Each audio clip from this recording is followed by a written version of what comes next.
Alright guys, I'm working on this 07 Mitsubishi Outlander, and it has a P43040 cam positioning sensor, and there's a bunch of places that tell you, where to look and everything, and doesn't give you specific. So this is me doing the video of where this damn positioning sensor is. You got to remove this bracket. It's a 10mm bolt, and you see this right here. This is a 10mm right there. Blow a little bit of air and clean this area up just a little bit. Okay, you can use WD-40 to get a couple of the area clean. As you guys can see, this particular vehicle needs a tune-up and needs to be serviced because it looks like it hasn't been serviced for a good minute. So customer's complaint is vehicle stopped working on them, and from that point forward they can't start the vehicle. And I've seen other videos where so-called technicians in shops will tell you that you can still drive when the cam positioning sensor goes out.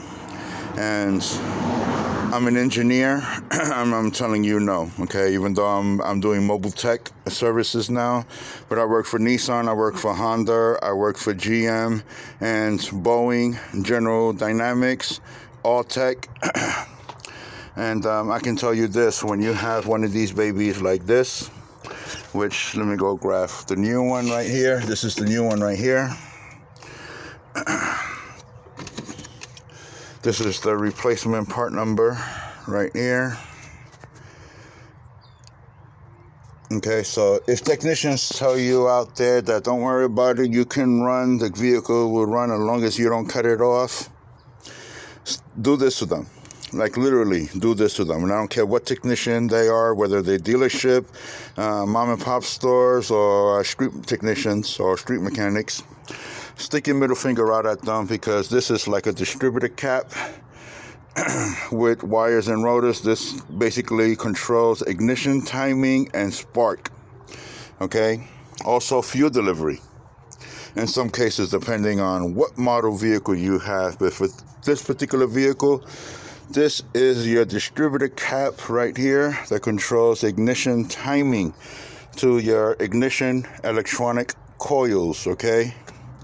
Each one is individual coils, and this literally controls spark for the ignition on this. And when that goes, basically the car shuts off.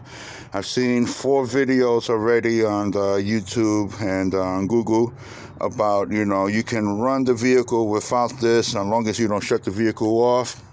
It's a bunch of crock. When that piece goes, ignition timing goes with it. Computer automatically sets the fault code, gives you a P0340, and shuts the engine off. Literally shuts the engine off, because again, this controls spark. 3 things you need for the engine to be working: compression, fuel, and the last one is spark. Okay? So don't let people rip you off. I'm doing this out here for family members that are tired of getting ripped off at these shops out here. So I'm literally doing this video showing you guys where this thing is. So stand in front of your vehicle, center, side of the engine. This is bank 1, I believe, and this is where this sensor is, okay? Sensor A, bank 1, for those who don't know. This is sensor A, just in case your OBD2 scanner pulls up. Sensor A, this is sensor A right here. That's sensor B. There's no sensor on that one. So it's a single sensor, which is called bank 1, sensor A, okay? And this is the mechanical failure right here. The price for this one is about $65 with Uncle Sam included. And this will get the vehicle up and going. Again, there's other issues with this vehicle from just the detail of what I'm seeing. Timing was done not too long ago, so I don't understand why the gentleman didn't pick that up, because sensor was ready to go. And on some vehicles you have to do cam and crank positioning sensors at the same time, like Nissans. The Murano and the Rogue are notorious for this. There are other vehicles with the same engine inside of them that belong to GM that also you have to do the same thing. When you change out a cam, you have to change out the crank. And if you change out the crank, you have to change out the cam because they're not too far behind each other. So pay close attention to when you're doing these sensors, because this particular sensor right here controls ignition, timing, and spark. Okay. Yeah, you know, your belt is set up for ignition timing and the initial timing, but the computer exactly shows the mechanical side giving a digital side. So you're going from analog to digital to get the ignition sparks. And if that goes, you have no spark, vehicle shuts off on you on the freeway, on the roads, or anywhere else you're at. Vehicle will shut off and cut off on you. It will not continue to drive until you shut the key off, okay? Don't believe that garbage.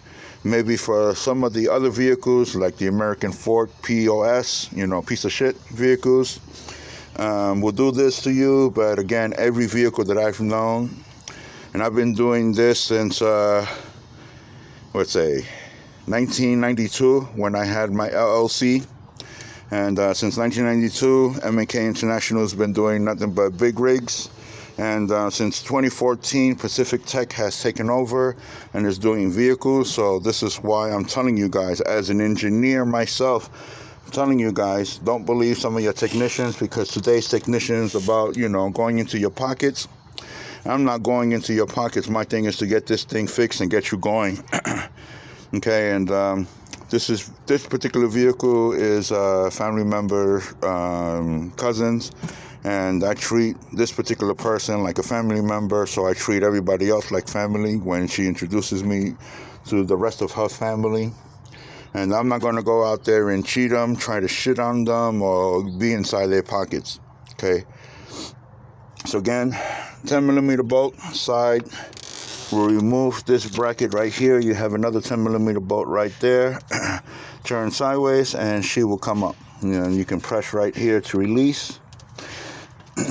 And please be gentle right here, okay? Push down and use something else to push up. Don't grab the wire and try to yank the wire like some technicians that I know that do this, especially at the dealership. You don't want to do this because you end up breaking the lines, and then you have to do the line repair. So just be very cautious. Again, this is Mike with Pacific Tech. Any questions you have, leave me a comment down below. I'll try to answer it as appropriate as I can. I have all type of diagrams for every vehicle known to man. Doesn't matter what make and model it is, I have diagrams to present day, okay? Because I pay money for the do-it-yourself repair thing so that I can be part of... This is Mitsubishi, so I have a contract with Mitsubishi, Honda, Nissan, Toyota, Mercedes, BMW, because I need certain diagrams and certain codes, certain software, so I pay into this so that way I can do these type of work. There are other technicians out there that don't pay into things, and they use Google, you know, to be their best friend. So Google right now, because of all the scam that's going on, the scandemic crap that's going on, you're not getting the proper information. So again, your crank sensor is down there, your cam sensor is up here, okay?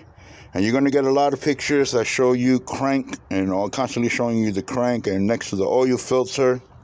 As you guys can see, this is not next to any oil filter whatsoever. It's literally right next to the body and the battery. So if you go to the left of your battery, you're going to see this bracket literally hanging over. You disconnect that 10mm that's holding that bracket down, and you find that other 10mm holding the sensor down into the backside of your cylinder head, okay? So just again, it's a quick recap. It's a PO 340 code that stopped this vehicle dead in its track and made this vehicle, you know, stall literally on the road. So don't believe any technicians out there that would tell you that you can still run without it. just give them the middle finger and tell them go see a video by the gentleman by the name of Michael. And he is the owner of Pacific Tech and the owner of M&K International. And this is what he does for fun, okay? This is me helping my people out. So to my people out there that refer me to other people, I thank you a lot. For the others that are constantly saying that I broke their stuff and they had other technicians, touch their vehicle, or non-technicians touch their vehicles, like the tweakers.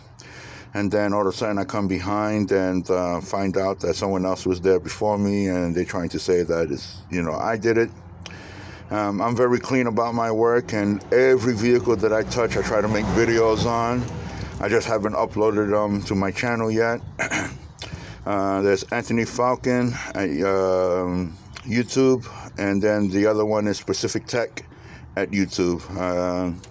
Also on Facebook, and what do you call that other channel? It's called Rockfin. I pay service into that, so I try to make it to where it's kind of free for you guys, so that way you guys can watch the video. Because again, I'm here to spread knowledge, not to take your money for something that I can show you, a couple of minutes. And this could have been, a 5-minute job. Shops charge $175 an hour. So I could have easily made $175 for 5 minutes of work, because that's basically